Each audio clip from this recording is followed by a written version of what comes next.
Hello दोस्तों, आज की क्लास से पहले हमने पिछले क्लासों में अलंकार के स्वरूप और उसके भेदों पर विशद रूप से चर्चा की है। आज हम अलंकार का प्रथम भेद शब्दालंकार के अंतर्गत अनुप्रास अलंकार इस विषय का अध्ययन करेंगे। अनुप्रास में अनु मतलब अनुगतः,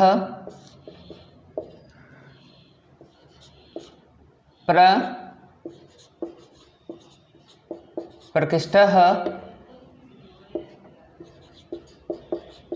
आसः अर्थात न्यासः।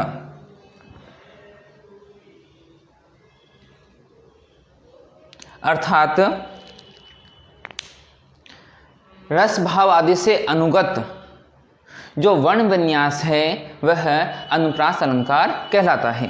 अनुप्रास अलंकार के लक्षण विषय में काव्य दीपिकाकार कहते हैं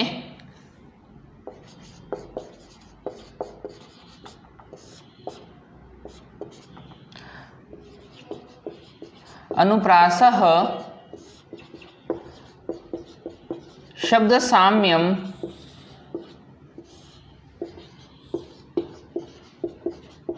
वैषम्यपि स्वरस्य यत्।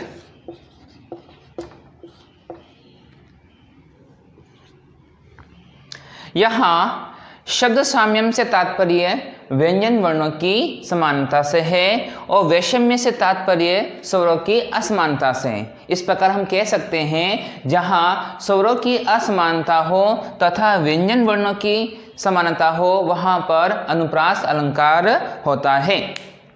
अनुप्रास अलंकार में जिन जिन वर्णों की पुनः पुनः आवृत्ति होती है वह रस भाव आदि से युक्त होना चाहिए और वह उस पद्य में सरसता को उत्पन्न करने वाले होने चाहिए, तभी वहाँ पर अनुप्रास अलंकार होता है। अनुप्रास अलंकार के वृत्ति में काव्य दीपिकार कहते हैं सच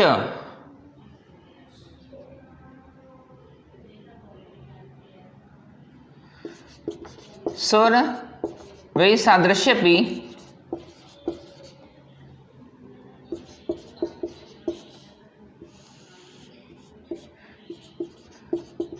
व्यंजन मात्र सादृश्यम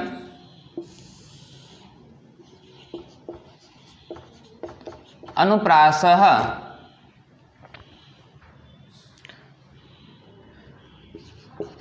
सच वर्णानां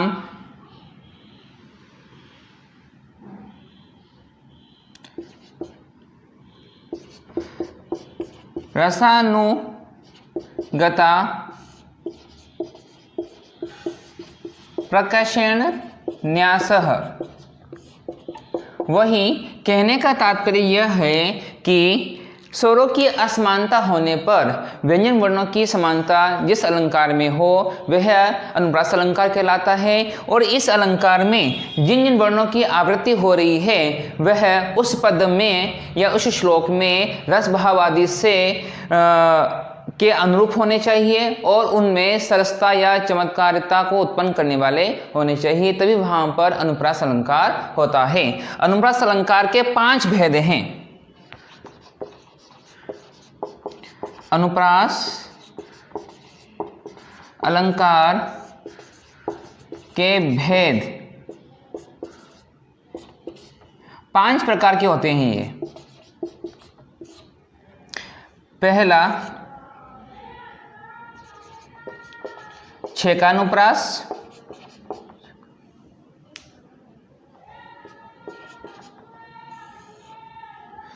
दूसरा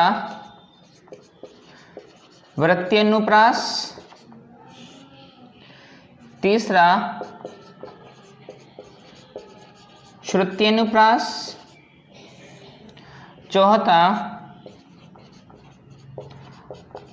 अंत्यानुप्रास और 5वां लाटानुप्रास। इनमें जो छेकानुप्रास है उनमें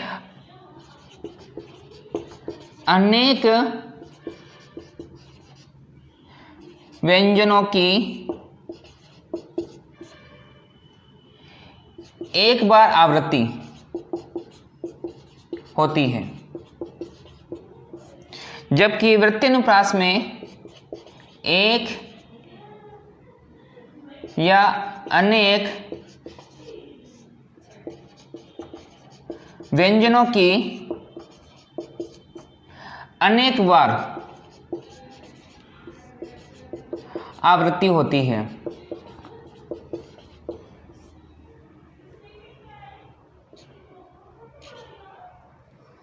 श्रुत्यनुप्रास में समान उच्चारण स्थान वाले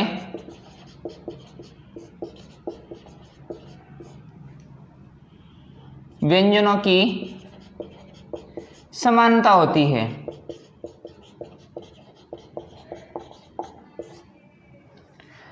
अंत्यनुप्रास में पाद के अंत में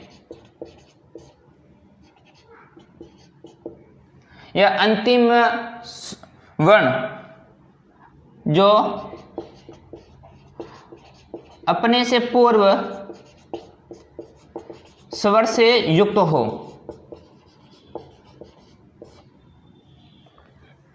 और लाटानुप्रास में तात्पर्य भेद होने पर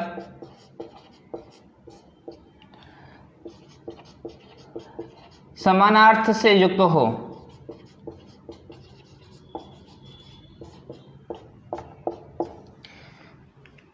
इस प्रकार हमने अनुप्रास अलंकार के लक्षण विषय में जाना कि अनुप्रास अलंकार क्या है, इसके कितने भेद हैं और किन भेदों का क्या अर्थ है।